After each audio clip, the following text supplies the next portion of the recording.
The fact that Bangalore does not have a perennial river passing through it makes it heavily depend on bore wells that extract groundwater. The Central Groundwater Board 2 years ago has already declared all 4 taluks of urban Bangalore district overexploited, and with most of the city's lakes dried up, the only solution that can show results is rainwater harvesting. Let me welcome my guest today, A.R. Shivakumar, Principal Investigator, RWH, Karnataka State Council for Science and Technology, Indian Institute of Science.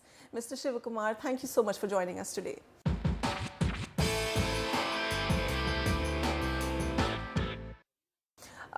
Bangalore, the water supply and the demand, the gap between these two is huge and widening by the year. How crucial is rainwater harvesting going to be to reverse the depletion of the city's water reserves?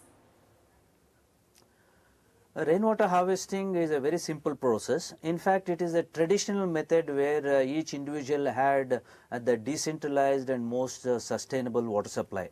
In fact, water collected on the roof will be the most purest form of water. But with urbanization, the piped water supply, we have forgotten the importance of rainwater which is falling on our roof. What we can do is a very simple thing. Rainwater harvesting is collecting the water from your own roof or your premises and directly store it after filtration and then use it for your daily need. But the storing is one of the most expensive component of rainwater harvesting system, the tanks, the underground sumps. So we need to have one more addition, that is called groundwater recharge. Most of the people, especially in Bangalore, because Bangalore is tailor-made for rainwater harvesting, groundwater recharge and reuse of that water. The water table with the current pace of decreasing, that is going down, we need to recharge the groundwater after you store and reuse them. Okay. Bangalore receives approximately around 1,000 millimeters of rainfall, and it's quite significant amount. In fact, it's higher than the world's average rainfall.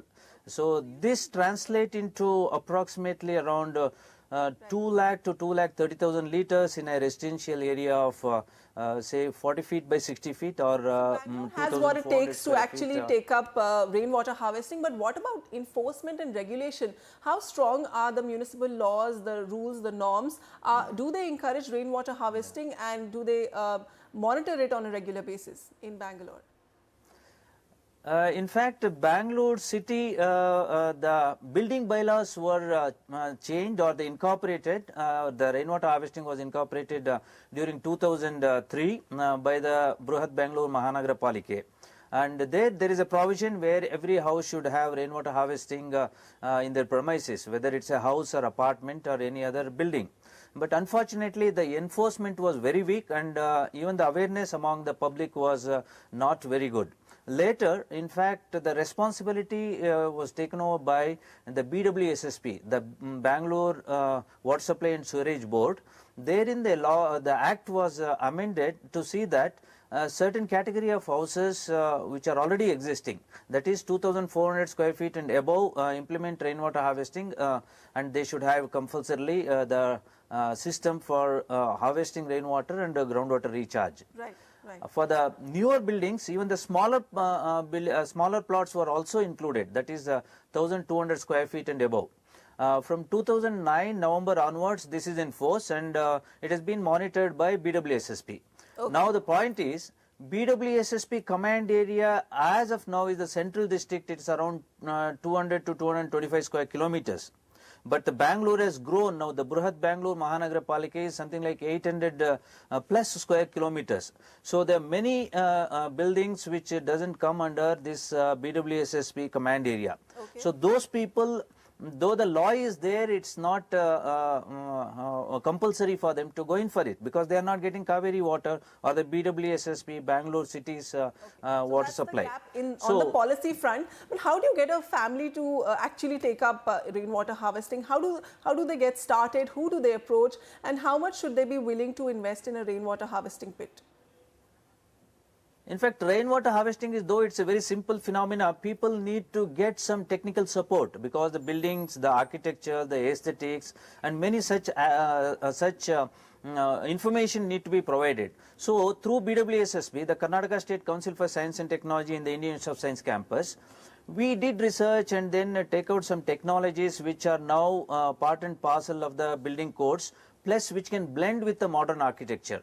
So, we created two help desks, one in the Indian Institute of Science campus at KSCST, Karnataka State Council for Science and Technology, for the northern Bangalore people, and the other one at Jayanagar 5th block. There is a 1.5 acres plot, rainwater harvesting theme park created exclusively to demonstrate and also provide all the technical help support given to the public. Here we have trained people who also take up training of these plumbers. In fact, we take up training of plumbers in such a manner, plumbers, contractors, architects and engineers, wherein they become the ambassadors or the champions to go in the field. We have as of now around 1,600 people who have been trained, and the neighborhood people can call them. Their numbers are available on the website.